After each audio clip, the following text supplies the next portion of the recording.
If you're driving, please remember to use your car's Bluetooth speaker while listening to the AM Drive.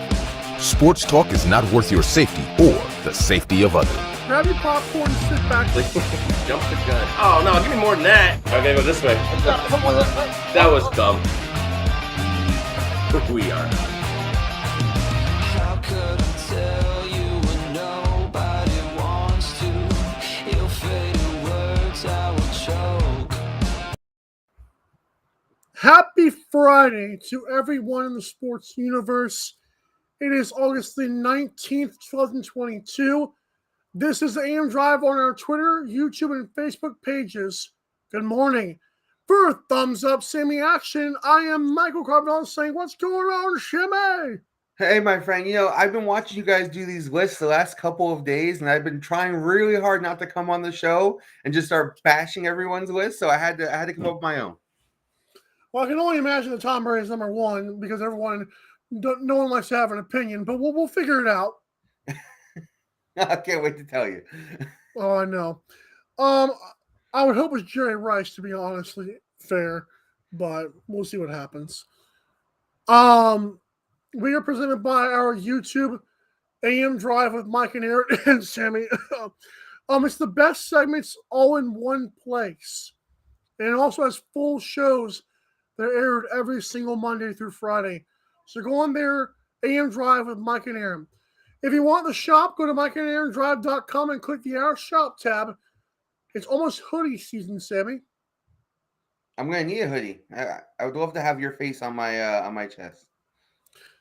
Yeah, I was talking to Aaron. I said, Aaron, I promised Sammy I'm going to give him a little avatar. He said, get him one with a thumbs up. I said, that's what I told him, the thumbs up Sammy action. I like it. I'm looking forward to it. All right, let's start with this garbage that hopefully has ended now. And I'll be honest, when this came out, I was like, man, these are the reasons why you question your fandom of certain stuff. I'll be honest, Sammy. I know you don't like to get into the whole league is scripted, all kind of stuff like that. I try not to either, but Deshaun Watson got 11 games.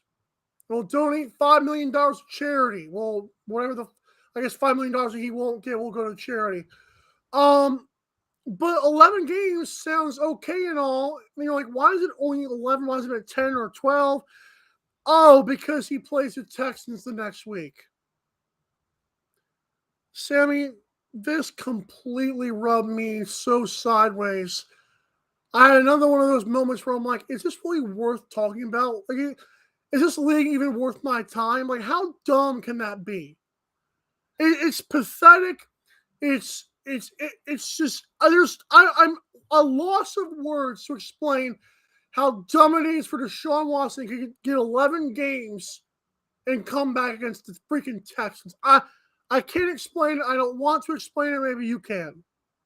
I can't explain it. I'm still shocked that the NFL took this deal. And the only thing I can think of is the NFL really wanted a fine, a hefty fine against Deshaun Watson. And Sue Robinson levied no fines. And I have a feeling the guy they implemented, whose name is escaping me right now, also was not going to levy a fine, which is what's prompted the NFL to settle. Because Deshaun Watson really did not want the full season, right? Because he didn't want his contract to carry over to next year. So if he doesn't play a game this year, he gets paid that $1 million the following year, and then everything gets backlogged 1 year. And that's really important to him. But the NFL really wanted a fine. And this fine is the heaviest fine ever given to an NFL player. I mean, a 7-figure fine is pretty unheard of in the NFL anyway. This is $5 million. This is the second biggest fine only to the Washington football team, I think, at the time, who got $10 million for workplace harassment or whatever. So to me, I think the NFL got what they wanted, which is the fine. And I think Deshaun Watson got what he wanted, which is to not lose the whole season salary. And hopefully we can put it to bed. That's all I could say about it. Sammy, 11 games is like such a weird number when you first look at it, and then you find out it's against the Texans. Do you think that had anything to do with it? Because I think it had almost everything to do with it. Like, I'm so sick to my stomach. It's like, first of all, what is the fine for? Like, I feel like the fine is stupid. Like, the NFL's like, we have to have a fine. Why, Roger? What public image are you trying to personify right now? We finally got $5 million for having massages, and he said she. I don't understand it. Like, what am I missing here? I'm lost, and I think it's stupid.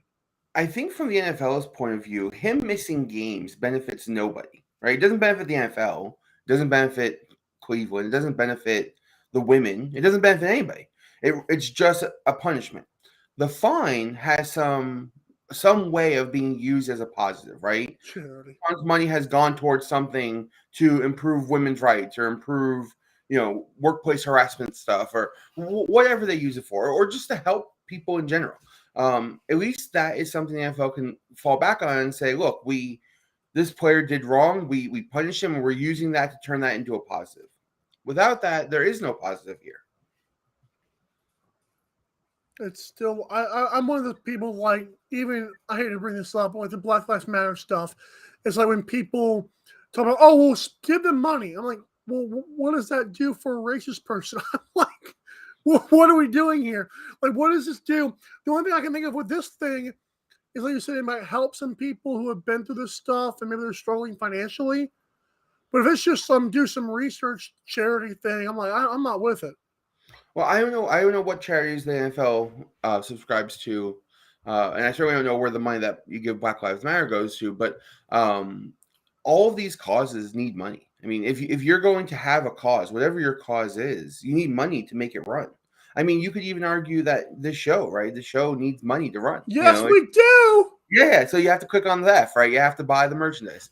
So it's the same thing. I mean, to make a good product, you have to have money. And these causes, whatever the NFL chooses to donate to, they're going to need money, even if it goes to women, homeless women in shelters, or I can do that. Battered women, the Battered Women Fund. They need, they leave their husbands and they're without education or job. I've heard of the horror stories before. Those folks need money. They need clothes. They need stuff. So I don't know. I feel like that money can go somewhere good. Good point. I'm done with it. How about that? Let's talk real football. Right. Well, we're getting there. Thursday night football and Thursday night preseason football makes it sound even worse. But I'll admit it. I didn't watch the game. I totally forgot it was a Thursday night football game on. I don't know why they do those in the preseason, but I guess I get it at the same time. Seahawks and Bears, on the surface, this sounds like poop and piss. But then I watched the highlights of it. There was some pretty good quarterback play from a bunch of bums. Like, I'll admit it. From a bunch of, I don't want to call them bums, a bunch of guys who are not the greatest quarterbacks that come to your mind, really made some pretty nice throws on the run, deep, in the face of pressure. I'm impressed. There was a good football last night. There was good football. And to your first point, I think they do these Thursday night games, not so much for the players, but for the product. So that the announcers and everybody can get used to this routine, right? Go through it once. It's kind of a walkthrough. The Thursday night football team gets together and starts to build some camaraderie with one another. But the on the field stuff, I agree with you. This game is important, not because these teams are going to compete, but the players on these teams are competing for jobs. And if you're Geno Smith or Drew Lock, or in my case, I thought Jacob Eason played really well. These guys are fighting for jobs, and so these games are important to them to be seen. I can't think of the kid's name. I think his name is Johnson, who fumbled on the 1 yard line, receiving a punt. Yeah, that guy probably is not going to have a job now. So this game was super important to him. Unfortunate as it may be, you can't do that, right? So, and you won't catch it on the one either. Like, just let it bounce. Right. I mean, it was a bad decision, and then it was a bad decision, then bad execution that turned into, instead of gaining possession to end the half, now you gave up a touchdown. You're down 3 scores. So on that one single play alone, that kid probably gets cut, right? So this game and every preseason game where those kind of guys are playing, they really matter. These guys try real hard, and you can see the effort on the field.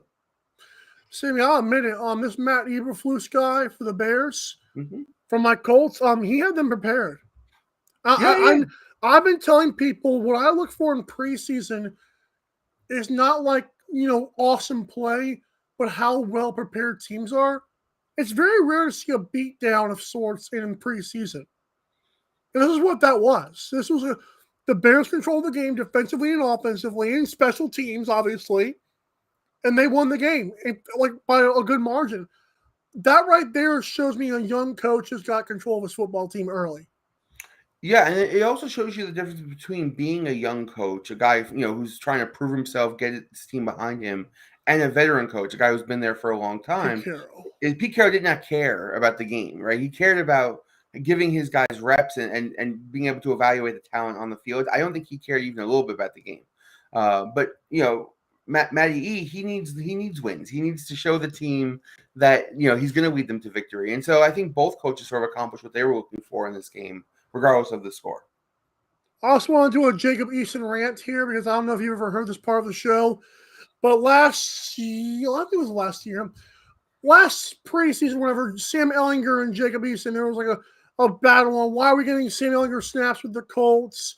I kept telling people Jacob Eason, long story short, when he was at Georgia and transferred to Washington, he was supposed to light up Washington, right? There was reports of him being lazy and not wanting to study film, all kind of stuff. And he looked awful in Washington. He looked terrible. He was not good. This big arm guy would just not look good. With the Colts, same thing. I heard that, he was supposed to be the backup, right? He never got the backup job, and now Sam Ehlinger is our backup, basically, even maybe over Nick Foles, because of working hard. It's nice to see, although he went, checks notes, 17 of 35, Sammy. Under 50% is not good. It's still nice that he was able to impress you in some spots. I know you didn't see the whole thing, but man, that's not a good number to me, but at least he's trying. I only legitimately saw the first drive, right, where they get stalled at the goal line. But when I turned it on and was watching, Geno Smith had just come out of the game, and I thought that was Drew Lock. And so I was watching, I'm like, God, Drew Lock looks good. And then I was watching the drive. Yeah, and I'm like, God, that wasn't even Drew Lock. That was Eason. He stood tall in the pocket. He threw the ball downfield. He hit a couple guys with some really nice passes. There was a really nice catch on the sideline. He hit a guy in stride. He hit DJ Dallas, over the middle. I was somewhat impressed against backup defenders that he was able to move the ball so easily. And like I said, I thought he was Drew Lock when he was doing it. And so I'm like, oh, this is a real quarterback competition. And then, find out he's the third string. And I'm like, why isn't he in the quarterback competition? He's just as good as the other two fools. So that's the thing. He's talented, but his old hard work doesn't, hard work overcomes talent, basically. I mean, that's why Tom Brady's number one on everybody's list, except for yours. I put him number 5 because of that, Matt, because he's actually got that on me, but I cannot give him anything else. Speaking of lists, Sammy's got one coming up. Yeah. We'll talk Sammy's top 15 and an immediate reaction to our top 15 list. That's me and Aaron's. And also, is there a real possibility Tom Brady will not start week 1? Oh, interesting. We'll be right back to the AM Drive on Twitter, YouTube, and Facebook. The AM Drive with Mike and Aaron might be the best morning show ever. If you love the show, shop the merchandise for $26 hoodies, $16 shirts, even $13 mugs. High quality swag for cheap because Mike and Aaron love the fans. The best morning show, the lowest price merch at amdrive.online. This is Popple, the next generation business card. With just a tap, your Popple instantly shares your digital business card to both iPhone and Android devices. The best part? The other person doesn't need an app or a Popple to receive your info. To pop your info, tap your Popple to the top of an iPhone, the center of an Android, or just scan your in-app QR code. And just like that, all your info is saved to their phone. More connections, more leads, more sales. That's Popple. Download our free app and get your Popple today. Aren't you the Vice Golf guy? Yeah. You want an autograph? Yeah. Actually, I was just wondering if the balls are any good. The balls are amazing. You look like a Pro Plus guy. I thought you'd never ask. It's actually better than my old ball. And it's half the price. Top performing golf ball, half the price. It's almost stealing. Quit searching the globe and get your high-performing golf balls at vicegolf.com. Fanatics.com, the world's largest collection of officially licensed fan gear from all the leagues, teams, and players you love. Shop now and get today's special offer. Fanatics.com, officially licensed everything.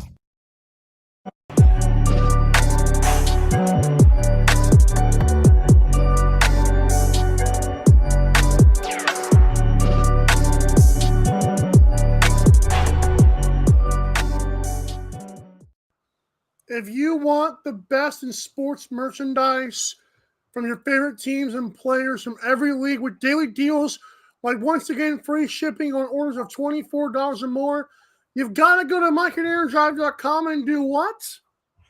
This. Click the F. Why are you so much better at that than Aaron is, man? You got to click the F, man. I have more spatial recognition. What can I say? Aaron makes better points. That's fair enough. All right. But when you click the app, the entire Fanatics experience is at your disposal. You can get awesome jerseys like Sammy's jersey, the Debo Sammy Action Mule jersey, which is pretty cool. Sammy, I appreciate you clicking the F, man. That means a lot to us. I bought like 3 jerseys too. It hopefully helps out the show. Amen. Hey, all funds go directly to the show, man. No beer. No Black and Miles. We're going all in on the AM Drive. That was bad. Okay. Sammy has been bouncing around, waiting for this moment. It's here. Top 15 NFL players since 1990. Let me just remind the people of our controversial list. That's me and Aaron's list. And I'll let Sammy go ahead and have at it. So, where's it at? I'll get to it. There it is. Okay. Per me, Aaron Rodgers at number 1, Jerry Rice at 2, Ray Lewis, Peyton Manning, and Tom Brady round out the top 5. Charles Woodson at 6, Emmitt Smith, Tony Gonzalez, by the way, Randy Moss, and LaDainian Tomlinson at 10. J.J. Watt, because I'm an idiot, Aaron Donald, Michael Strahan, because Bruce Smith doesn't exist, Drew Brees, and Marvin Harrison at 15. I struggled, okay? Aaron's is, Tom Brady number 1, go figure. Jerry Rice at 2, which I love. Barry Sanders, don't understand. I'll completely not do this. Peyton Manning at 4, and Randy Moss at 5. 6 for him is Deion Sanders, Emmitt Smith, Ray Lewis, LaDainian Tomlinson, and Bruce Smith at 10. At 11, Terrell Owens, Larry Fitzgerald, Tony Gonzalez, Brett Favre, and Derek Brooks, whose name doesn't exist. So, Sammy, whose list was better? What are the biggest shockers from both lists for you? And they all want you to go ahead. Well, any list that has Aaron Rodgers number 1 can never be better, in my personal opinion.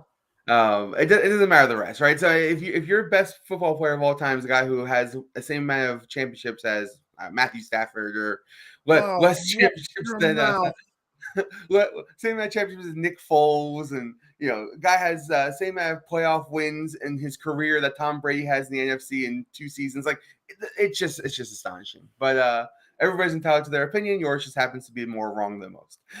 But other than that, I think the lists were really well done. I used a very different criteria when doing my list. For me, it comes down to championships, probably weighted a little bit higher, statistics and longevity, and then their impact on the game and their impact on their teams. And so I'm assuming most people use those criteria when doing their list, but clearly not. Real quick, I just want to get to that point. You mentioned the impact on the team. Boy, that's really funny. I could have swore Tom Brady was on multiple Super Bowl winning teams where he scored less than 20 points. Correct me if I'm wrong. Where he allowed the defense to do the part for him. I just want to get that in people's heads. For sure. It takes a full team to win a championship, no doubt. However, Tampa Bay had the same type of team the year before Tom Brady got there. Why didn't they win a championship? He threw 30 picks. The difference was Tom Brady. Tom Brady yeah. brought a winning culture to that team. He brought a solid game plan. He was a more accurate passer. Look, the ability to rally the troops is an ability. It's something that not every NFL player can do. And Jameis Winston was a fine quarterback. He threw a lot of touchdowns. He threw a lot of interceptions. He didn't rally the troops, right? He couldn't get the team ready to win big games. Tampa Bay wasn't the favorite in that game against Kansas City. They were a dog. Tom Brady came out and they whooped them. I mean, Wait, you mean Tom Brady sacked Patrick Mahomes? I did not know that. Tom Brady had a pretty good game. The fact is that he's the common denominator, right? Everywhere he goes, they win. Not the other way around. How many trips did New England win once he left? So why didn't he go to like the Jets? Why didn't he go to like the Dolphins? Why did he choose? Like, there's no reason. You mean something the Buccaneers were such a pitiful? I mean, they're it's all it is Tom Brady. That's what I don't get. Like, I feel like, and I'm gonna let you get to your list, but like, I think it's almost comical to like that he went to like some awful team. Like, no, he went to a team that was one quarterback away from who threw less than 12 interceptions from being a serious contender. You're right, but he was that quarterback, and they didn't have a quarterback, and he could walk right in, take the job, and take them right to the Super Bowl. I mean, Aaron Rodgers could have done the same thing. I firmly believe that. Aaron Rodgers' teams have been good though, and he hasn't taken anybody. Not like that though. I don't know, man. I think last year's Packers team was better than last year's Bucs team. Yeah, they were probably better than the year before's Bucs teams, to be honest. Yeah, but if I just go ahead. If and buts with Aaron Rodgers. His whole career is if and buts, right? It's always great in the regular season. And there's nothing wrong with that. The regular season counts, but it's not the only thing that counts, right? The playoffs also count. And your punt team matters, Tom Brady. Okay, I'm gonna do my list. Go ahead. We could argue Aaron Rodgers and 15-1, by the way.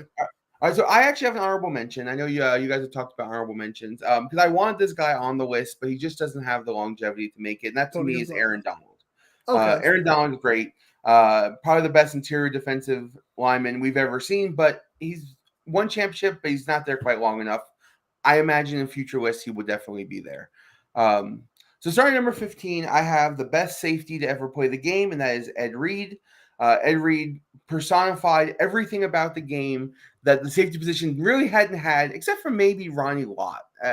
Just changed the position completely. And I think they win a championship mostly on the heels of their defense being one of the all-time greats. Ed Reed makes my list top 15. Number 14 and number 13 are quarterbacks. I could flip them a million different ways. It doesn't really matter to me which order it is, but it's Drew Brees and Brett Favre. Brett Favre has all the regular season accolades, right? All the championship. He won a championship. He won 3 MVPs back to back to back. Drew Brees has all the statistics, right? He was the most accurate passer for the longest time, the most yards, and just did it all the time, right? He was just a consistent, didn't throw the picks, but didn't have the big seasons that won him the MVP, which is probably astonishing to most people. But both of them deserve to be on the list in any order. I have it Drew Brees 14, Brett Favre 13. Number 12 was, for me, the best defensive end to play the game. And you guys both did not have him on the list, and that is Reggie White. The argument comes down to 3 guys, in my opinion, not J.J. Watt. Reggie White, Bruce Smith, and Michael Strahan. The 3 of them had outstanding careers. Strahan and White have championships. Strahan has a single-season record.